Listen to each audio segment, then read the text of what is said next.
അല്ല, അത് അദ്ദേഹത്തിനുള്ള അവകാശമല്ലേ.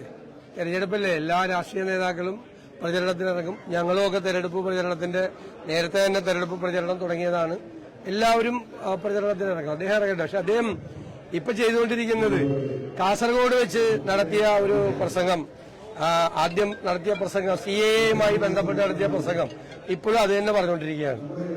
അത് മുഴുവൻ പച്ചക്കള്ളമാണ്, നട്ടാ കുറിക്കാത്ത നുണയാണെന്ന് ഞാൻ പറഞ്ഞു. രാഹുൽ ഗാന്ധി CAA ബില്ല് പാർലമെന്റിൽ വരുമ്പോൾ വിദേശത്തായിരുന്നു എന്ന് പറഞ്ഞു. രാഹുൽ ഗാന്ധി CAA പൌരത്വ നിയമത്തിനെതിരായി പാർലമെന്റിൽ ഹാജരായി വോട്ട് ചെയ്തതിന്റെ തെളിവ് ഞങ്ങൾ ഹാജരാക്കി. എന്നിട്ട് അദ്ദേഹം പറയുക പിന്നെ കേരളത്തിലെ UDF MLA-മാരും അതിൽ പങ്കെടുത്തില്ല എന്ന് പറഞ്ഞു. ശശി തരൂരിന്റെ പ്രസംഗം, NK പ്രേമചന്ദ്രന്റെ പ്രസംഗം, ET മുഹമ്മദ് ബഷീറിന്റെ പ്രസംഗമൊക്കെ ഞങ്ങൾ മുഖ്യമന്ത്രിയുടെ ഓഫീസിലേക്ക് അയച്ചു കൊടുത്തു.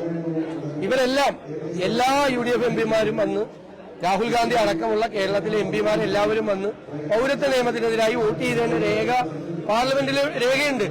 എന്നിട്ടൊരു മുഖ്യമന്ത്രി കസേരയിൽ ഇരുന്നുകൊണ്ട് ഒരാള് പച്ചക്കള്ളം പറയുകയാണെങ്കിൽ കള്ളപ്രചരണം ഇന്നു മുതൽ ആരംഭിച്ചു എന്ന് പറഞ്ഞിരിക്കും നല്ലത്, കുറച്ചുകൂടി എളുപ്പം. വ്യാജ പ്രചരണം സ്ഥാനാർത്ഥികളുടെ പോസ്റ്ററിൽ പോലും മുഖ്യമന്ത്രിക്കൊന്നും മുഖമില്ല എന്ന് അങ്ങനെ ഒരു ഇതൊന്നും അതൊക്കെ അവര് തീരുമാനിക്കണല്ലേ. അവരുടെ ക്യാമ്പയിൻ എങ്ങനെയാണെന്ന് അവരാണ് തീരുമാനിക്കുന്നത്. എന്തായാലും UDF കൃത്യമായ അജണ്ടയോടുകൂടിയാണ് തെരഞ്ഞെടുപ്പിൽ മത്സരിക്കുന്നത്. ഞങ്ങൾ ഇന്ത്യ മുന്നണിയുടെ ഭാഗമായി നരേന്ദ്രമോദി ഭരണകൂടത്തെ അധികാരത്തിൽ നിന്ന് താഴെ ഇറക്കാനാണ് മത്സരിക്കുന്നത്. ഞങ്ങൾ ചിഹ്നം നഷ്ടപ്പെടാതിരിക്കാൻ വേണ്ടിയിട്ടോ അല്ലെങ്കിൽ ദേശീയ അംഗീകാരം നഷ്ടപ്പെടാതിരിക്കാൻ വേണ്ടിയിട്ടോ അല്ല മത്സരിക്കുന്നത്.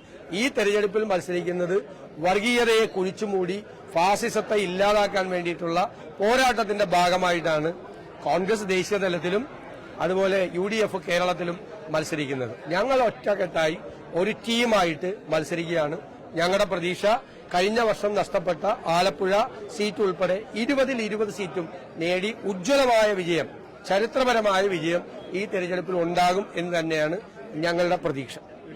എനിക്ക് തോന്നുന്നു കോട്ടയത്തെ കാര്യം വരുമ്പോഴേ മുഖ്യമന്ത്രിയുടെ ഉൾപ്പെടെ പടമില്ല എന്ന് പറയുമ്പോൾ രണ്ടിലയിൽ ഒരു കൺഫ്യൂഷൻ ഉണ്ടാക്കി ചെയ്യാനാണോ? അതൊന്നും രണ്ടിലെയൊന്നും ഒരു കൺഫ്യൂഷൻ ഇല്ല. കാരണം കഴിഞ്ഞ പ്രാവശ്യം രണ്ടില ചിഹ്നത്തിൽ പാലായിലും മത്സരിച്ചിട്ട് ഏറ്റവും കൂടുതൽ രണ്ടില ചിഹ്നത്തിൽ വോട്ട് ചെയ്തവരാണ് പാലാക്കാർ. എന്നിട്ട് അവിടുത്തെ LDF സ്ഥാനാർത്ഥി തോറ്റത് 15,000 വോട്ടിനാണ്. മോൻസി ജോസഫിന്റെ മണ്ഡലത്തിൽ മോൻസി ജോസഫ് രണ്ടിലയിൽ മത്സരിച്ചിരുന്ന ആളാണ്. കഴിഞ്ഞ പ്രാവശ്യം അദ്ദേഹത്തിന് ആ ചിഹ്നം ഉണ്ടായിരുന്നില്ല, എന്നിട്ടും അദ്ദേഹം ജയിച്ചു. രണ്ടിലയല്ല ജയിച്ചത്. കോട്ടയത്തെ വോട്ടർമാരെന്ന് പറയുന്നത് നല്ല പ്രബുദ്ധരായിട്ടുള്ള വോട്ടർമാരാണ്. രാഷ്ട്രീയം ഏറ്റവും നന്നായി വീക്ഷിക്കുന്ന ആളുകളാണ്. മാറിയ രാഷ്ട്രീയ സാഹചര്യം എന്താണ് എന്ന് അവർക്കറിയാം. ഫ്രാൻസിസ് ജോർജിനെ എന്തുകൊണ്ട് വിജയിപ്പിക്കണം എന്ന് കൃത്യമായ ബോധ്യമുള്ളവരാണ് എല്ലാവരും. നേരത്തെ പറഞ്ഞു ക്രൈസ്തവരെല്ലാവരും BJP പോവാണെന്ന് പറഞ്ഞു. ഇപ്പൊ തീർന്നില്ലേ? എല്ലാ ക്രൈസ്തവ വിഭാഗങ്ങളും അതിശക്തമായി ഫാസിസത്തെ എതിർക്കുകയാണ്. മണിപ്പൂരിലുണ്ടായ സംഭവങ്ങളും രാജ്യത്തിന്റെ വിവിധ ഭാഗങ്ങളിൽ ക്രൈസ്തവർക്ക് നേരെ നടക്കുന്ന ആക്രമണങ്ങളും എല്ലാം അവരെ ഇരുത്തി ചിന്തിപ്പിച്ചിരിക്കുകയാണ്. അതിശക്തമായിട്ടാണ് ഫാസിസത്തിനെതിരായിട്ടുള്ള നിലപാട് സ്വീകരിക്കണം എന്ന് ക്രൈസ്തവ സമൂഹം ഒറ്റക്കെട്ടായിട്ട് അഭ്യർത്ഥിക്കുന്നത്.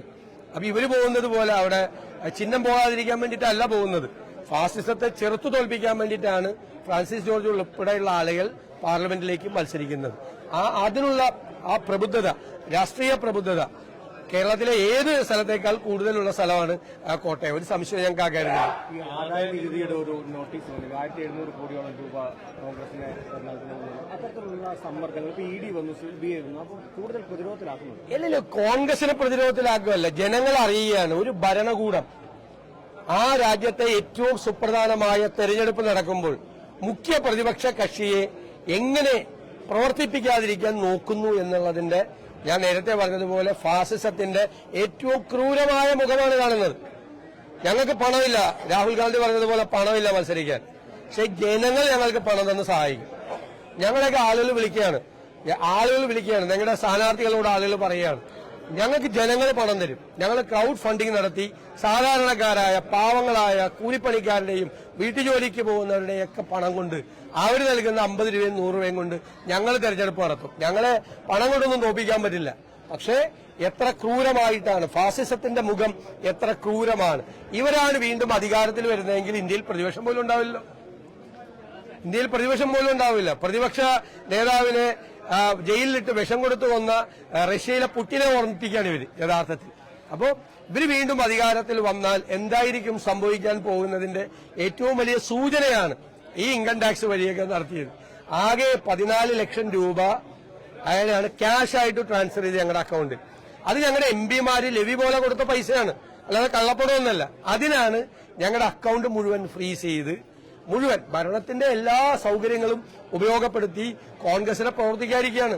എന്നിട്ട് അവര് കോടികൾ കൊടുക്കുകയാണ്. അവര് CBI ഉപയോഗിച്ച് ED ഉപയോഗിച്ച് റെയ്ഡ് നടത്തി ആ സ്ഥാപനങ്ങളെ ഭയപ്പെടുത്തി 500,000 കോടി മേടിച്ച ഫണ്ട് ചെലവാക്കി ഇലക്ഷൻ നടത്തുന്നു. ഞങ്ങൾക്ക് പൊതുസമൂഹം തന്ന കണക്ക് വൈറ്റ് മണി അത് ചെലവാക്കാൻ പോലും സമ്മതിക്കുന്നില്ല. അത് യാഥാർത്ഥ്യം. അതിനെയൊക്കെ നേരിടും. ഇതിനേക്കാൾ എത്രയോ വലിയ പ്രതിസന്ധി നേരിട്ട് ഒരു നൂറ്റാണ്ട് കാലം നേരിട്ട പാർട്ടിയാണ് കോൺഗ്രസ്. ഞങ്ങൾ ആ പ്രതിസന്ധിയെ നേരിടും. ഇപ്പൊ ഞങ്ങൾ അതിനുവേണ്ടി ഞങ്ങൾ സജ്ജരാണ്. പണമില്ലാതെയും തെരഞ്ഞെടുപ്പ് മത്സരിക്കുന്നത് എങ്ങനെയാണെന്ന് ഞങ്ങൾ ഈ പ്രാവശ്യം കാണിച്ചു കൊടുക്കാം. ഇരട്ട വോട്ട് ഇപ്പോ ആറ്റിങ്ങലിൽ 10,000 കണക്കിന് വോട്ട് തെരഞ്ഞുപിടിച്ച് ശ്രദ്ധയിൽപ്പെടുത്തിയ ഇലക്ഷൻ കമ്മീഷൻ ഇതുവരെ ഒരു നടപടി സ്വീകരിച്ചിട്ടില്ല. അപ്പൊ ഞങ്ങൾ നിയമപരമായ നടപടികൾ സ്വീകരിക്കും. സംസ്ഥാനത്ത് വ്യാപകമായി ഇടതുപക്ഷ യൂണിയൻ പ്രവർത്തകരെ ഉൾപ്പെടുത്തിക്കൊണ്ട് വോട്ടർ പട്ടികയിൽ വലിയ ക്രമക്കേട് നടത്തിയിട്ടുണ്ട്. കഴിഞ്ഞ പ്രാവശ്യം ഞങ്ങളിത് പുറത്തു കൊണ്ടുവന്നതാണ്. ഈ പ്രാവശ്യവും ഞങ്ങളത് പുറത്തു കൊണ്ടുവരും. എല്ലാ ബൂത്തിലും പ്രിസൈഡിംഗ് ഓഫീസർമാർക്ക് ഡബിൾ വോട്ടിന്റെ കോപ്പി ഉണ്ടാവും. ഞങ്ങൾ തൃക്കാക്കരയിലും പുതുപ്പള്ളിയിലും ചെയ്തതുപോലെ.